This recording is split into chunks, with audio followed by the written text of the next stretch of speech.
Magandang araw sa ating mga tagapakinig. Marami ang nagtatanong, ligtas ba at mabisa ba talaga ang kumain ng bawang araw-araw?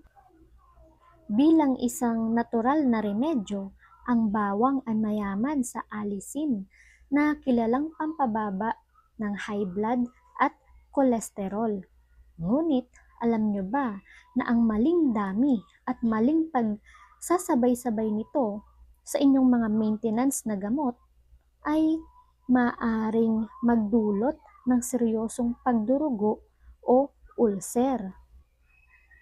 Sa vlog na ito, tatalakayin natin ang tamang medikal na gabay sa paggamit ng bawang araw-araw. Ang ligtas na dami araw-araw or safe dosage, 1 hanggang 2 butil ng hilaw na bawang bawat araw ang inirerekomenda ng mga eksperto tulad ng World Health Organization. Ito ay katumbas ng higit kumulang 2 hanggang 5 gramo ng hilaw na bawang. Ang sobra ay masama.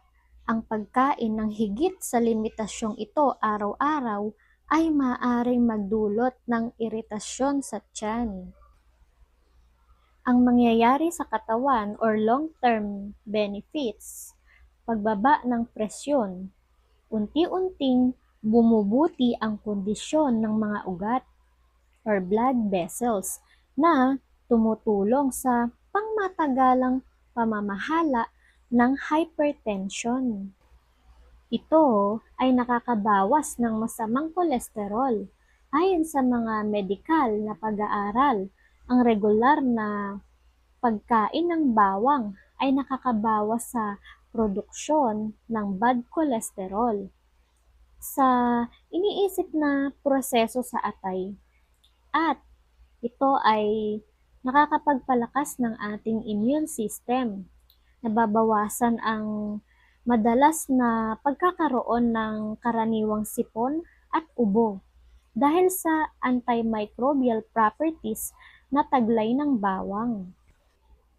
Ang bawang ay kilala sa buong mundo at aprobado rin ng Department of Health sa Pilipinas bilang isang mabisang halamang gamot, partikular para sa pagpapababa ng kolesterol.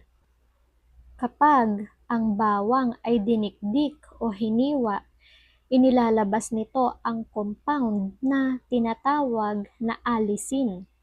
Ito ang nagbibigay ng antibacterial, antiviral, at antioxidant properties na tumutulong laban sa sipon at impeksyon. Ayon sa mga clinical na pag-aaral, ang regular na pagkonsumo ng bawang ay nagpapakita ng bahagyang pagbaba ng blood pressure at total cholesterol. Bukod sa pampalasa, mayroon itong mga nakatagong benepisyo tulad ng pagpapatibay ng buto, pagtulong sa paglinis sa atay, at pag-iwas sa mabilis na pagtanda ng utak laban sa mga sakit tulad ng demensya. Ito ay mga nakatagong benepisyo ng bawang. Mayroon itong antioxidants na lumalaban sa pagkasira ng selula, kaya nababawasan ang panganib ng Alzheimer's at demensya. Ang bawang ay may natural na detox. Tinutulungan nito ang atay na maglabas ng mga lason at metal tulad ng lead mula sa katawan. Ito ay nakatutulong rin sa pag-stabilize ng antas ng asukal sa dugo para sa mga may pre-diabetes o type 2 diabetes. Ang taglay nitong antimicrobial properties ay nakatutulong na labanan ang bakterya ng sanhi ng tagyawat, kaya ito ay nakakapagpaganda ng balat. Paalala, kung ikaw ay may maintenance para sa alta presyon o diabetes, huwag itong papalitan ng bawang ng walang payo ng doktor.